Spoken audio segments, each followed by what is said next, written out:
આ ખેડૂત મહાપંચાયતમાં દૂર દૂરથી પધારેલા સૌ ખેડૂતો, આગેવાનો, યુવા દોસ્તો, આમ આદમી પાર્ટીના સૌ મહેનતુ કાર્યકર્તાઓ, બધાયનું હું હૃદયપૂર્વક ખૂબ ખૂબ સ્વાગત કરું છું. મંચ ઉપર બેઠેલા સૌ આગેવાનોનું હવે હું નામ નથી લેતો, કેમ કે હવે પછી વાળું પાણીનો ટાઈમ થઈ ગયો છે. બધાય અમારા આગેવાન શ્રીઓ, બધાય આજે ખાસ વિશેષ વાત એ છે કે ટેકાના ભાવે આજે ખરીદી ચાલુ થઈ, ખેતરોમાં ઘણું કામ ચાલુ છે.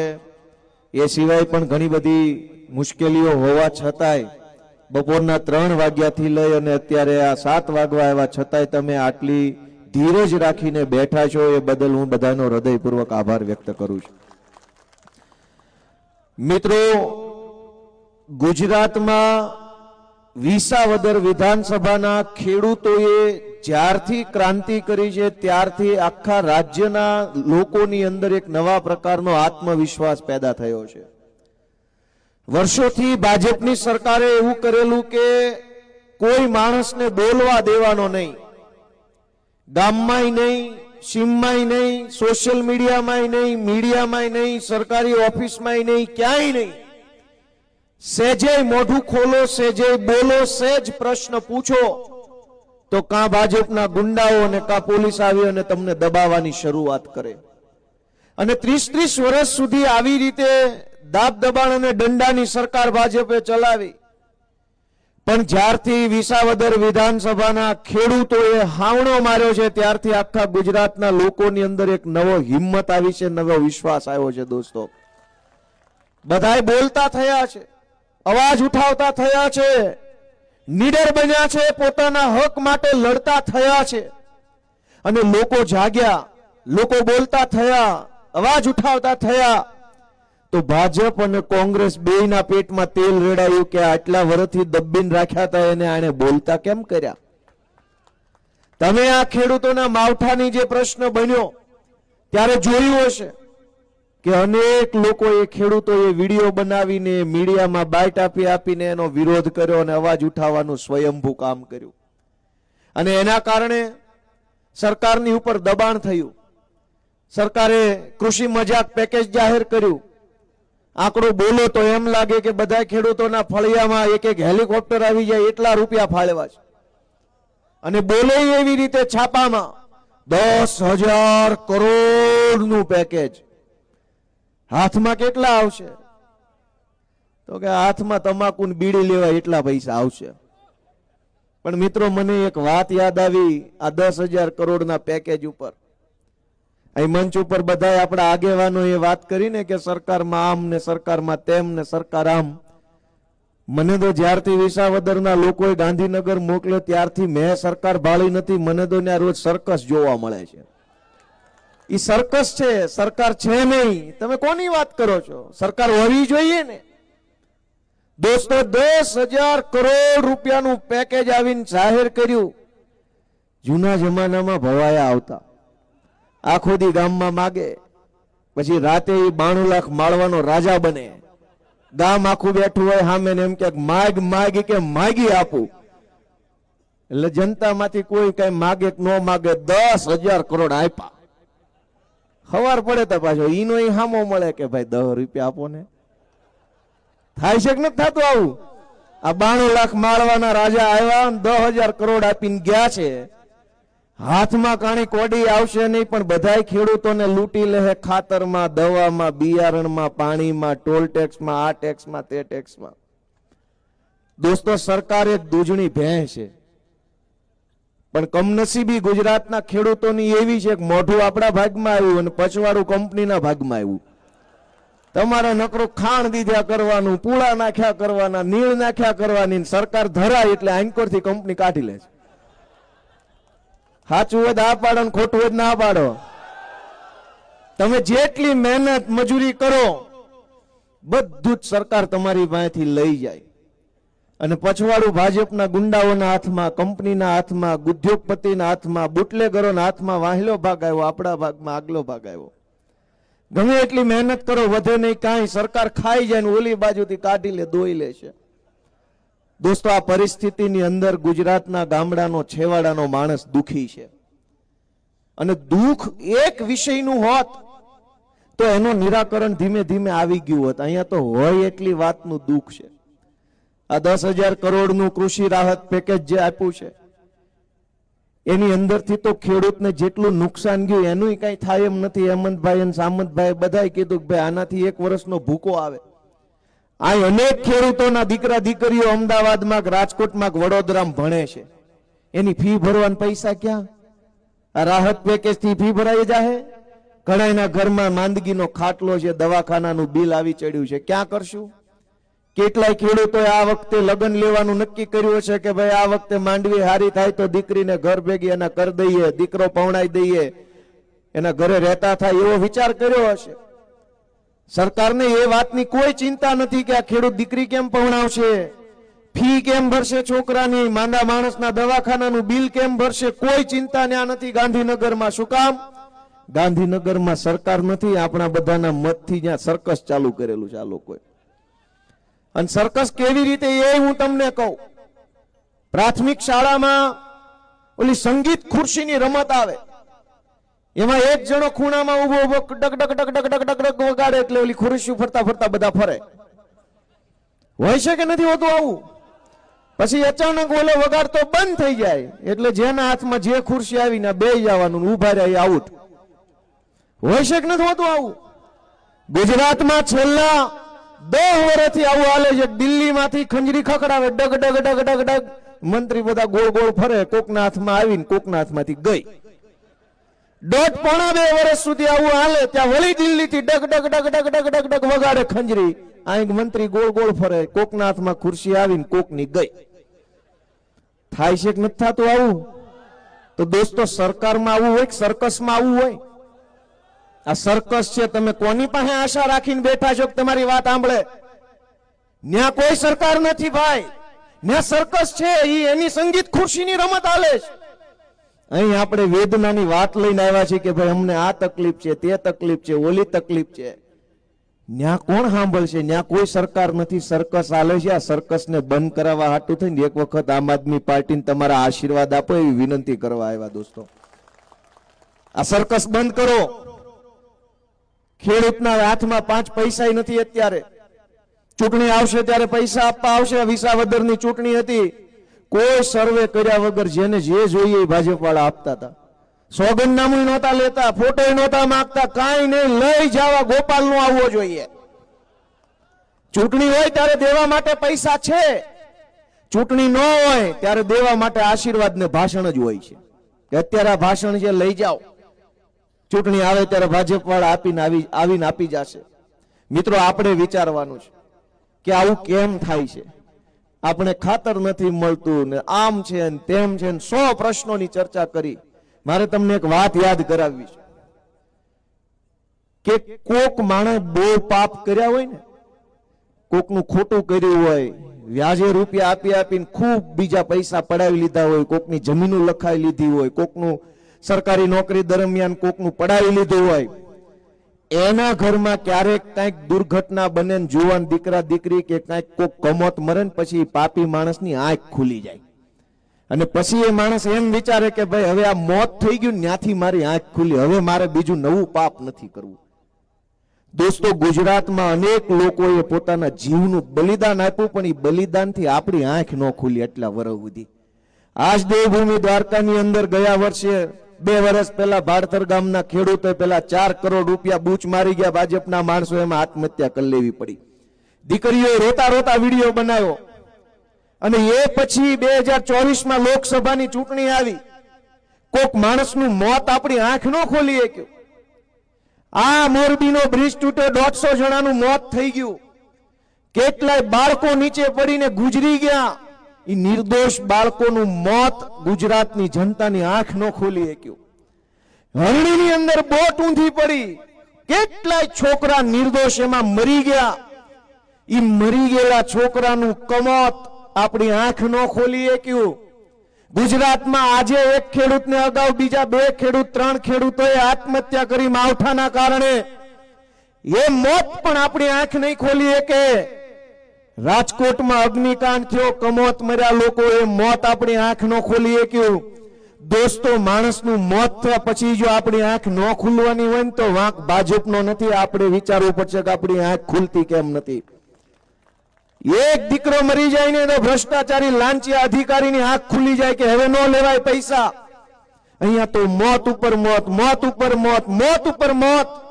અને છતાંય આપણામાંથી તે હજારો લોકો ભાજપ ભાજપ દબાવો, ભાજપ દબાવો, દબાઈ દબાઈ કરે. દોસ્તો, વાંક ભાજપનો કાઢવો કે આપણી અંદર આત્મમંથન કરવું? દોસ્તો, ખેડૂતોએ આપણે બધાએ આત્મમંથન પણ કરવું પડશે કે આપણી બાજુવાળો જો ભાજપને મત આપતો હોય તો 2 કલાક બેહાડીને સમજાવવો પડશે કે દુનિયામાં મોત થાય છે ને તને શરમ નથી આવતી ભાજપને મત આપતા? આંખ ખોલ, તારી આત્મા જગાડો, એવી વિનંતી આપણે બધાએ કરવી પડશે. દોસ્તો, ખાલી આપણે પ્રશ્નો ઉપર ચર્ચા કરશું એનો અર્થ શું? આપણામાંથી તે કેવું થાય છે કે આ ઈશુદાનભાઈ ચૂંટણી લડતા હતા અને દ્વારકા જામનગરમાં તો ચૂંટણી આવે ત્યારે બધા ઉદ્યોગપતિઓ અને કંપનીના માણસો સક્રિય થઈ જાય, ગામડે ગામડે પૈસા પહોંચાડે, ગામડે ગામડે આગેવાન મોકલે, અલગ અલગ જ્ઞાતિના લોકોને દમદાટી કરે કે તમારી કંપનીમાં 25 ગાડીઓ આલે છે, ટ્રક આલે છે, તમારું ફલાણું આલે છે, જોજો હો ઈશુદાન નો જીતવા જોઈએ. દોસ્તો, આપણે આવી બધી વાતોમાં આવી જઈએ છીએ અને ભાજપ વાળાની ખબર એક ભલે કિસાન મહાપંચાયત કરતા ચૂંટણી ટાણે કંપનીને કહી દેશું ને આના આજ બધા મત આપી જાય આપણને. દોસ્તો, આપણે આપણી આંખ ખોલવી પડશે, આપણો આત્મા જગાડવો પડશે. અને આપણો આત્મા નહીં જાગે તો દુનિયામાં ભગવાન આપણું સારું નહીં કરી શકે. જો આપણે આપણું સારું નહીં કરવા માંગીએ તો, આપણે પોતે જ આપણું સારું કરવા નહીં માંગીએ તો કોણ આપણું સારું કરી દેવાનું છે? ચૂંટણીઓની અંદર અમારી નાતનો ઉભો છે, આ અમારા કુટુંબ વાળો ઉભો છે, ઓલી નાત તો નહીં જ, એને તો મત નથી જ દેવાના. મિત્રો, આવું થાય છે કે નથી થતું? સાચું કહેજો, આ કે ના કયો? મહાભારતના કુરુક્ષેત્રના મેદાનની અંદર અર્જુન છે ને એના હગાની સામે જ ઉભો હતો. તેથી અર્જુને એમ વિચાર્યું હોત કે આ દ્રોણ મારા કાકા છે, આની સામે થોડું કઈ ડખો કરાય તો ક્યાં મહાભારત થવાનું હતું, તો દુશાસનનું શાસન ટકી ગયું હોત. પણ હગો કાકો હોય પણ દુશાસન હોય ને તો કૃષ્ણ એમ કહે છે તીર મારી દેવું જોઈએ એક વખત વિચાર્યા વગર. અને આપણે તાલુકા જિલ્લા પંચાયતની ચૂંટણીમાં ભાજપમાંથી આપણી જ્ઞાતિનો ઉભો હોય તો ગપ ગપ ગપ બટન દબાઈ દઈએ છે ભલે ભાજપ વાળો મારો હગો. અને પછી આપણે એમ કહીએ ખાતર નથી મળતું, પછી એમ કહીએ કે ટેકાના ભાવમાં આપણને ફાયદો નથી થતો, માવઠામાં નુકસાન થયું. આપણે બધા આપણી પોતાની જ્ઞાતિના લોકોને, આપણા કુટુંબના ને ગામના મત આપીને બેઠા છે, એમાં હું ભેગો. આપણે બધા દીધા તો આપણી જ્ઞાતિ વાળાને જ છે. આવા માવઠાની કઈ આડા? ગમે એમ કરો દોસ્તો, આપણે આપણો આત્મા જગાડવો પડશે. હું તમારા છોકરા તરીકે તમને વિનંતી કરી રહ્યો છું કે દોસ્તો, આપણે આપણો આત્મા જગાડવો પડશે. ચૂંટણી ટાણે આપણે કેમ ભૂલવાઈ જઈએ છીએ, કેમ છેતરાઈ જઈએ છીએ? વિસાવદર વિધાનસભાના ખેડૂતો પાસેથી આપણે અનુભવ લેવો પડશે કે આખા વિસાવદરના ખેડૂતોએ મોરચો સંભાળી લીધો કે આ ગોપાલને હારવા નથી દેવાનો, ભાજપનો બાપ આવે તો પાડી દેવાનો છે. કેવડી લોભ, લાલચ, દાબ દબાણ, ધાક ધમકી બધું જ લાગી ગયું. પણ ખેડૂતોએ નક્કી કર્યું ને કે ભાઈ નહીં, ભાજપ એટલે નહીં, અને ગોપાલને જીતાડવો છે તો જો 17,500 મતથી દોસ્તો એને મને તક અપાવી. ખેડૂતમાં એ તાકાત છે. પણ ચૂંટણી સમયે આપણી જ્ઞાતિનો આગેવાન, આપણી જ્ઞાતિના પ્રમુખ આવીને આપણને છેતરી જાય તો કકળાટ કોના મોઢે કરવાનો? ભાજપના મોઢે, આપના મોઢે કે આગેવાનના મોઢે? કાન લઈને જવું ક્યાં? મિત્રો, આપણે આપણો આત્મા જગાડવો પડશે. આપણે ખાલી એક પ્રશ્નથી નથી ઘેરાયેલા. ભાજપની સરકાર ખેડૂતોને જોઈ નથી શકતી. એ એમ ઈચ્છે છે કે આ ખેડૂત એ પોતાની બાપ દાદાની જમીનમાં ખેતી કરીને વટથી છાતી કાઢીને જીવે છે, એ નહીં હાલે. એને તો બધા માણસોની મુંડી નમી ગઈ હોય ને કમરથી વાંકા ઉભા રહે ભાજપની સામે ને ઈ ભાજપને જોઈએ છે. ખેડૂત કોઈ ઝૂકે નહીં, કેમ કે બાપ દાદાની જમીન છે ને હાથની મહેનત કરીને ખાવું છે. કોઈનું હુકામ સહન કરે? ભાજપ એમ ઈચ્છે છે કે ખેડૂત છે ને એ બરબાદ થઈ જવા જોઈએ, ગામડા મૂકી મૂકીને ભાગીને શહેરોમાં વહી જવા જોઈએ, ન્યા મજૂરી કરે, કોકને ન્યા પાર્કેટ દેખાણે તો કંઈક આપણે કહીએ એમ કરશે. આ બાપ દાદાની જમીનમાં રહે ને ત્યાં સુધી આપણું માનશે નહીં.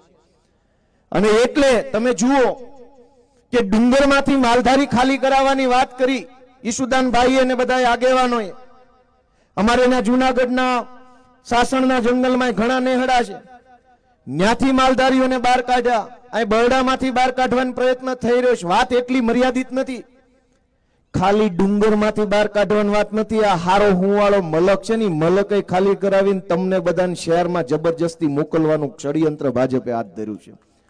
કે અહીં કોઈ હોવત ન જોઈએ. આ કિંમતી જમીન, આ ડુંગરા, આ જંગલ, આ નદીઓ, આ કોતરું, આ બધું કંપનીઓને આપી દો ને તમે જાઓ શહેરોમાં મજૂરીઓ કરો કોઈ કંપની વાળા ન્યા.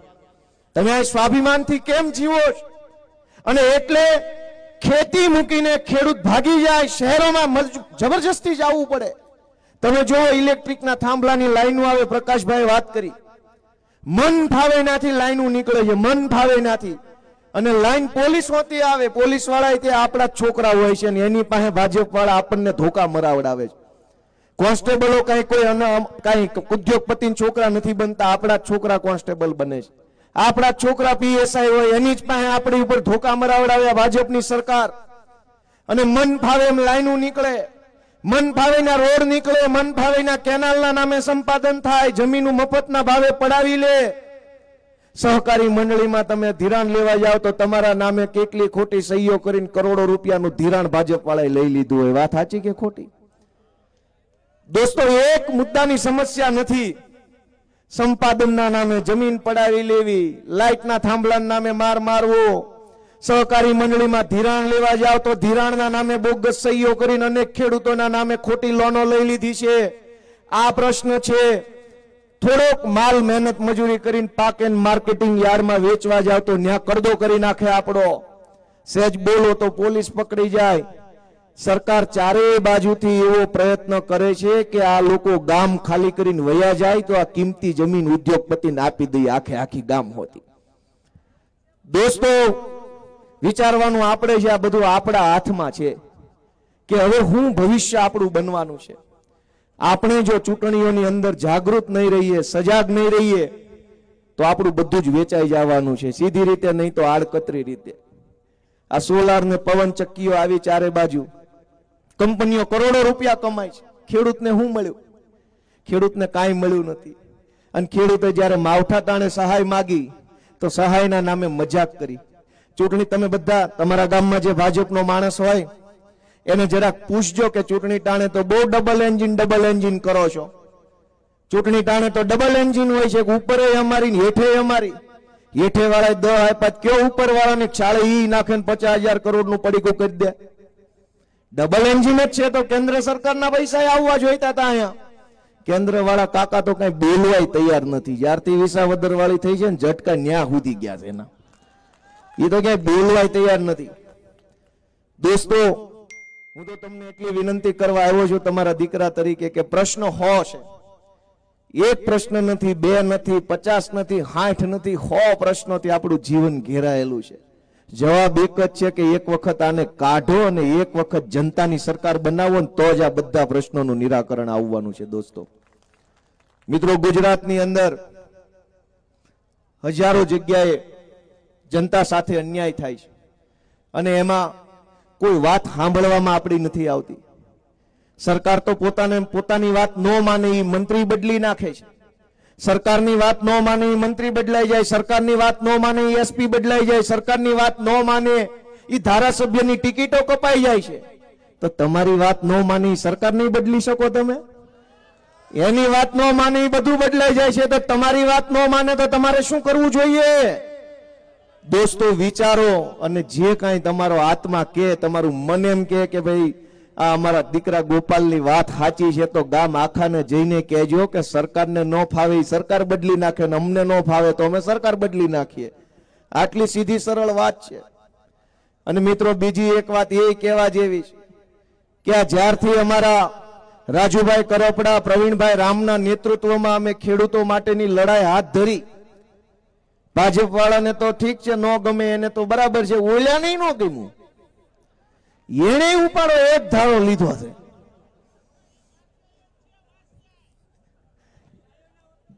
જ્યારથી ખેડૂતોની લડાઈ આમ આદમી પાર્ટીએ હાથ ધરી, ભાજપ વાળા કરતા કોંગ્રેસ વાળા ઉપાડો મોટો લીધો છે. એક ધારા મને ગાળું દે છે. જે સભામાં જાય પાછળ લખ્યો ખેડૂત પંચાયત, ભાષણમાં ગોપાલ ઇટાલિયો આવો છે ને એના બાપા આવા છે ને એના લુગડા આવા છે. લે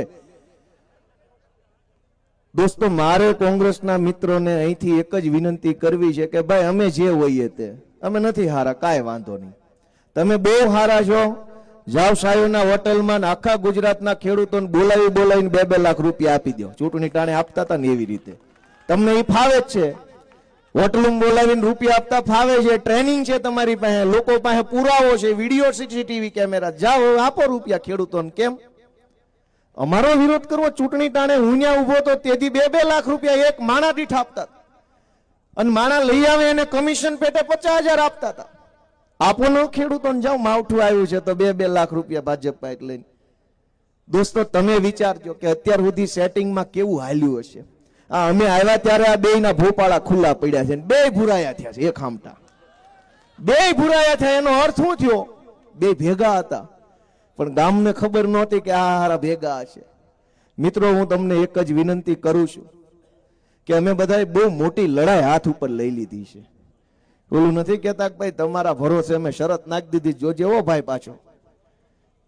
અમે તમારા ભરોસે બહુ મોટી લડાઈ હાથ ધરી છે, ભાજપની સામે બાંધીએ છે. અમારે કાંઈ જોતું નથી. આ મંચ ઉપર બેઠેલા માણસોને પૈસા જોતા હોત તો આમ આદમી પાર્ટીમાં હોય, ભાજપમાં જવાય. પૈસા જોતા હોય કઈ પાર્ટીમાં જવાય?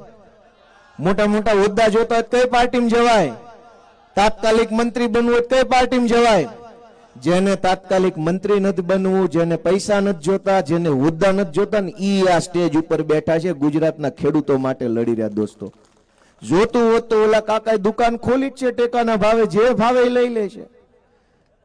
દોસ્તો, જેને નિસ્વાર્થ ભાવે ગુજરાતના છેવાડાના માણસની વેદનાને વાચા આપી છે, ઈ લોકો આ મંચ ઉપર બેઠા છે અને તમારે એની રાહ રાખવાની છે, તમારે એનું બાવડું ચાલવાનું છે. દોસ્તો, એ વિનંતી બધાને હું કરું છું. તમારા ટેકે અમે હાલીએ છીએ. ચૂંટણી આવશે ત્યારે અમારી જ્ઞાતિ, ઓલી જ્ઞાતિ, આ આપણી જ્ઞાતિનો વિરોધી છે, ગોપાલ ઇટાલી, આવું બધું આવશે. જ્ઞાતિના સમર્થકો કરવાનારાની સામે નહીં બોલે. અનેક વખત એવા વોટ્સએપ ઉપર મેં ઈસુદાન ગઢવી આપણી જ્ઞાતિની વિરોધી છે, ગોપાલ ઇટાલિયા ઓલી જ્ઞાતિની વિરોધી છે. દોસ્તો, બધી જ ચૂંટણીની માયાજાળો છે. તમે બધાના આશીર્વાદની અમને જરૂર છે કે અમે કોઈ દિવસ જીવનમાં ખરાબ કામ નથી કર્યું. આજ ગુજરાતમાં કોઈ બોલવા તૈયાર નથી ભાજપની સામે. એવા સમયે ભાજપની જેલમાં રહેવું તૈયાર છે, પણ ભાજપ સામે ઝૂકવું તૈયાર ન હોય ને એવા નેતાઓ આપણને મળ્યા. દોસ્તો, જેને જેલમાં ન જવું એ ભાજપમાં જાય છે, અને અમારે ભાજપમાં નથી જવું એટલે જેલમાં જાય છે. ચૈતર વસાવાને ગલાસ જેવી બાબતમાં 307, આ યુવરાજસિંહ જાડેજા ઉપર 307, આ રાજુભાઈ કરપડા પર 307. કાંઈ વાંધો નહીં, અમે 307 પાર્ટી, પણ જે દિવસે ગુજરાતના ખેડૂતો અમને આશીર્વાદ આપે ને તેથી 420 માં આખી ભાજપ જેલમાં પૂરી દેવાની છે. અમે 307 પાર્ટી ને 420 પાર્ટી. અને હું તો સ્ટેજ ઉપર બેઠેલા બધા આગેવાનને વિનંતી કરું છું, ભાજપનું નામ લેવું 420 પાર્ટી એમ બોલવાનું, એટલે પબ્લિક સમજી જાય. ભારતીય જનતા ને એને ભારત હારે કઈ લેવા દેવા નથી, જનતા હારે લેવા દેવા નથી. એ તો 420 પાર્ટી છે. એટલે મહેરબાની કરીને ક્યાંય પણ બોલો, બે હાથ જોડીને વિનંતી, તમે ક્યાંય પણ બોલો 420 પાર્ટી બોલવાનું, એટલે પબ્લિક સમજી જાય. 420, અમે 307 પાર્ટી, અમને 307 પાર્ટી કહેવાની, એને 420 પાર્ટી કહેવાની. બાકી દોસ્તો, આપ તમામ ખૂબ મોટી સંખ્યામાં આવ્યા, બેઠા, નિરાતે વાત સાંભળી. અમે અમારી ખેડૂતો પ્રત્યેની લાગણી, હમદર્દી જે કાંઈ હોય એ રજૂ કરી એ બદલ, અને તમે સાંભળી એ બદલ હું બધાનો આભાર વ્યક્ત કરું છું. આમ આદમી પાર્ટીને તમારા આશીર્વાદ આપજો. અને છેલ્લે એક વાત કે આમ આદમી પાર્ટીએ ખેડૂતો માટે મહત્વની 10 માંગણીઓ મૂકી છે. આમ તો હજારો માંગણીઓ છે, એ તમે સૂચન આપી શકશો આમ આદમી પાર્ટીને, પણ 10 માંગણી મહત્વની આમ આદમી પાર્ટી લઈ અને ગુજરાતના ગામડે ગામડે જઈ રહી છે. એક કે ગુજરાતના તમામ એપીએમસી માર્કેટિંગ યાર્ડમાં કડદા પ્રથા થાય છે. તોલ માપના નામે, ભેજના નામે, માલ ખરાબ છે એના નામે, બીજી ત્રીજી રીતે કોઈ પણ રીતે કટકી કમિશન કરવામાં આવે છે. એ ગુજરાતના તમામ માર્કેટિંગ યાર્ડમાં કડદો બંધ થવો જોઈએ અને આવો કડદો કરનારાને જેલમાં પૂરવા જોઈએ. આ પહેલી માંગણી આમ આદમી પાર્ટી મૂકે છે. તમે બધા એમાં સંમત છો? બીજી માંગણી કે અનેક માર્કેટિંગ યાર્ડમાં જ્યારે તમે માલ વેચવા જાઓ અથવા ટેકામાં માલ વેચવા જાઓ ત્યારે માલ લીધા પછી એમ કહેવામાં આવે કે હવે અમારું ગોડાઉન હામ મેં પહેલાની જગ્યાએ છે ન્યા ખાલી કરી આવો. કહે છે કે નથી કહેતા આવું? ગુજરાતના તમામ યાર્ડમાં ખેડૂત માલ વેચવા આવે તો એને ગોડાઉન કે ફેક્ટરી સુધી પહોંચાડવાની ફરજ પાડવી જોઈએ નહીં. માલ જ્યાં વેચો છે ત્યાં જ ખાલી કરવાનો છે, પછી ત્યાંથી ઉઠાવીને વેપારીને જ્યાં લઈ જાવ ત્યાં લઈ જાય. આ બીજી માંગણી આમ આદમી પાર્ટીએ રજૂ કરી છે. દોસ્તો, આમ આદમી પાર્ટીએ પંજાબની સરકાર હતી ત્યાં અત્યારે જે છે ત્યાં ખેડૂતોને જ નહીં માત્ર ભાગ્યાઓને પણ સહાય ચૂકવવાનું કામ કર્યું. દેશની પહેલી એવી સરકાર છે જેણે ભાગ્યાની ચિંતા કરી છે. દોસ્તો, આજ દિવસ સુધી દેશની કોઈ સરકારોએ ભાગ્યાની ચિંતા નથી કરી. આપણે ત્યાં ભાગવું આપવાની પ્રથા છે. આખું ખેતર મજૂરી ભાગે કે ખર્ચા ભાગે કે પાણી ભાગે ને એવી રીતે આપણે અલગ અલગ પ્રથા છે જિલ્લા વાઇઝ. આમ આદમી પાર્ટીએ ગુજરાતમાં પણ માંગણી મૂકી છે કે ખેડૂતોને સહાય આપો, ભાગવું રાખ્યું હોય એને સહાય આપો, મજૂરી કામે રાખ્યું હોય એને સહાય આપો. એવી ત્રીજી માંગણી આમ આદમી પાર્ટીએ મૂકી છે. મિત્રો, ત્યારબાદ ડેરીઓની અંદર ખૂબ ભ્રષ્ટાચાર થાય છે. તમામ ડેરીમાં અલગ અલગ ડેરીમાં અલગ અલગ પ્રકારે ભ્રષ્ટાચાર થાય છે. તમામ ડેરીઓની અંદર ડેરી જે નફો કરે એ નફો છેલ્લામાં છેલ્લા દૂધ ઉત્પાદક પશુપાલક સુધી પહોંચાડવા માટે અને પારદર્શક વહીવટ કરવા માટે થઈ અને સરકાર એક સિસ્ટમ બનાવે એવી માંગણી આમ આદમી પાર્ટીએ મૂકી છે. પંજાબમાં જેમ ખેડૂતોને 12 કલાક દિવસે મફત વીજળી આપવામાં આવે છે એવી રીતે ગુજરાતમાં પણ દિવસે મફત 12 કલાક વીજળી આપવામાં આવે એવી માંગણી આમ આદમી પાર્ટીએ 5મા નંબરે મૂકી છે. અલગ અલગ ખેડૂત આંદોલનો જે થયા બોટાદમાં, સાબરકાંઠામાં, સાણંદમાં, કચ્છમાં, ત્યાં થરાદ વાવની અંદર ભારતમાલા પ્રોજેક્ટમાં અલગ અલગ ખેડૂત આંદોલનોમાં પોલીસનો ઉપયોગ કરી જે ખોટી એફઆઈઆર કરવામાં આવી છે એ તમામ એફઆઈઆરો રદ કરવામાં આવે અને નિર્દોષ ખેડૂતોને છોડી દેવામાં આવે એવી એક માંગણી આમ આદમી પાર્ટીએ મૂકી છે. દોસ્તો, ટેકાના ભાવે 10% કે 20% માલ જ ખરીદવામાં આવે છે. સોયાબીન હોય કે ચણા હોય કે અડદ હોય કે મગફળી હોય કે કપાસ હોય 10%, 20%, 30% માલ જ ટેકાના ભાવે ખરીદવામાં આવે છે. આમ આદમી પાર્ટી માંગણી કરે છે કે 100% માલ ટેકાના ભાવે સરકારે ખરીદી લેવો જોઈએ. જેટલું ઉત્પાદન થયું એ બધું જ લઈ લેવું જોઈએ. ત્યારબાદ ખાતર સમયસર અને જોઈએ એટલું મળી રહે એવી માંગણી પણ આમ આદમી પાર્ટીએ મૂકી છે. 9મા નંબરે શેરડીનું ઉત્પાદન કરતા ખેડૂતોની માંગણી કે સુગર મિલો પાસેથી એમને કરોડો રૂપિયા લેવાના બાકી છે. સુગર મિલોમાંથી પૈસા લેવાના બાકી હોય એ શેરડી પકવતા ખેડૂતોને મળે એની માંગણી આમ આદમી પાર્ટીએ મૂકી છે. અને સીસીઆઈ દ્વારા 1 ડિસેમ્બરથી કપાસની ખરીદી વહેલી ચાલુ કરવામાં આવે એવી માંગણી આમ આદમી પાર્ટીએ મૂકી છે. તમે બધા એમાં સંમત હોય તો જરાક હા પાડો કે આ વાત વ્યાજબી છે. આપ સૌનો હૃદયપૂર્વક ખૂબ ખૂબ આભાર. ભારત માતા કી જય. જય જય ગરવી ગુજરાત. જય કિસાન.